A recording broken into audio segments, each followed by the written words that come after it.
Welcome to Weekend Edition, Corey. How are you, my dear friend? And tell us more about Walk With Me and why and how it started.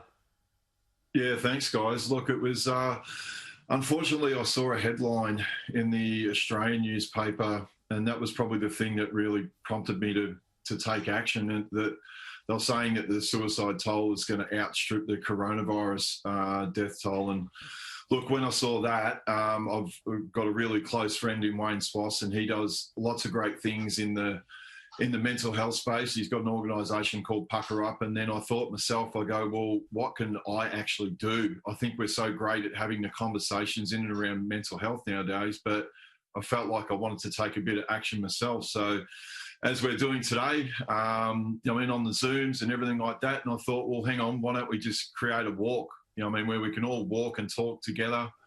We all get in, we can log in via Zoom. And the big thing that I always say to the guys, we do it Monday, Wednesday, Friday, is that, look, just by coming on the walk, at least they can add some tools to their kit bag that make it a little bit easier to get through a tough time.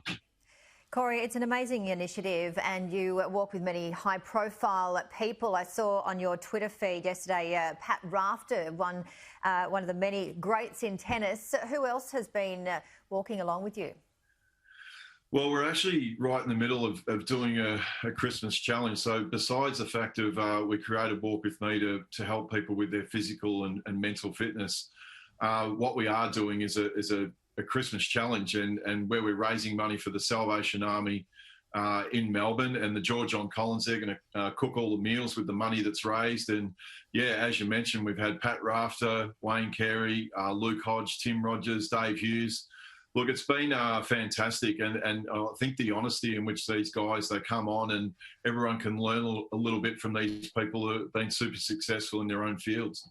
The Salvos do a great job, and it's a wonderful association. And I think we've got some images of you on the walk or doing your Zoom, so we'll try and show those. But yeah, tell us more, because I think, is it about 150, 160 people that will be fed at Christmas time because of the money that you have raised and are raising? And people watching this today, have they got the opportunity to donate?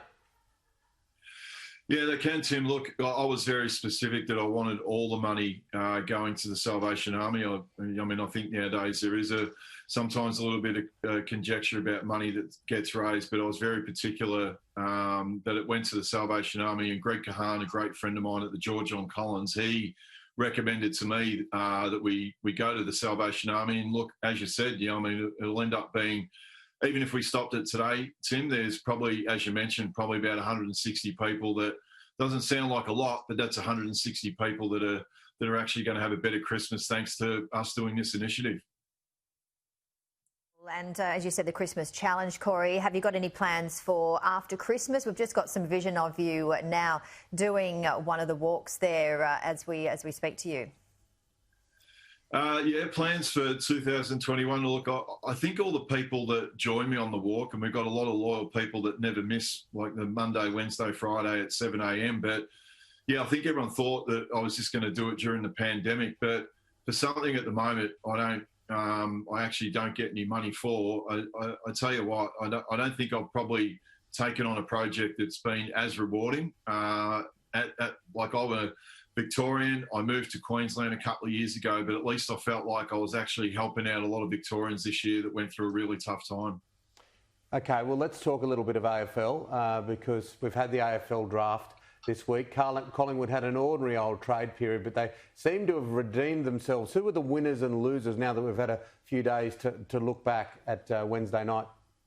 Well, we didn't know what the Pies were doing, and I think a lot of Collingwood supporters really questioning what was happening in that off-season. But all of a sudden, I think I likened it to the movie Draft Day. For those that haven't seen it, it's an NFL movie that all of a sudden Ned Guy weaved his magic, and Collingwood really did end up one of the big winners out of the trade period. I think they ended up with 5 picks in the top 31. I thought they did amazingly well, even though we didn't know what was going on at the Pies for a long time. And then the other one, I think Essendon, well, we all knew Essendon had these picks, but I think what they went about it, that they went and built their spine again. So, look, I felt like Collingwood and Essendon were the big winners.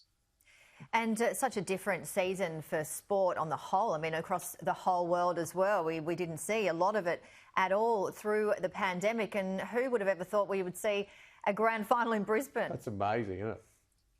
Oh, look, and as I mentioned, I live in Queensland, and I think the promotion for the game now, I know the AFL has probably lost about $100 million, and that's not to be sneezed at, but when if you put it into context, it's probably $100 million marketing exercise, because I think the game, it's never going to replace rugby league in Queensland, but it was so brilliant by Queensland and the game to be able to make it all go forward.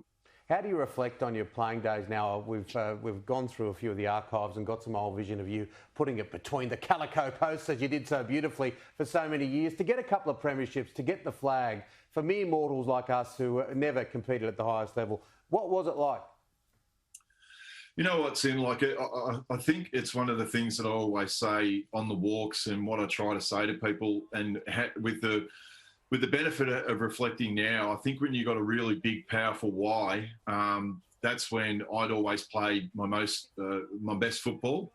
And I think if anyone can do that in life, if you've got a really powerful why that can drive you on, and if it's something bigger than yourself, and I was very fortunate at North Melbourne that my why was actually wanting to win a premiership for all the guys that have played football for a hell of a long time. And I think when you can tap into something that's a bit bigger than yourself, you can do pretty special things. You certainly have a very selfless attitude with your footy, and also with what you're doing now. And talking about the AFL, but the AFLW, it's starting in January. It's really growing from strength to strength. And this year we'll have a one table, no conference system. Talk us through that.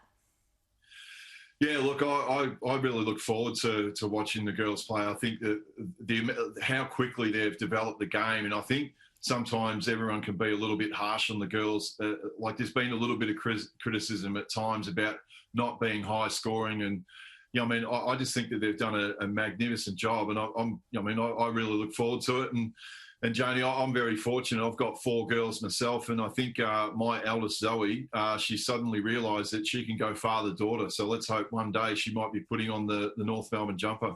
Yeah, absolutely. Wouldn't that be great to see? There's been such a great growth in women's sport, hasn't there, across the table? We've got the Women's World Cup of Soccer here on our shores, Australia and New Zealand in 2023. The Women's Big Bash League final the other day, I know all my kids watched it, and it's just so good to see women's sport starting to get its space on Broadway.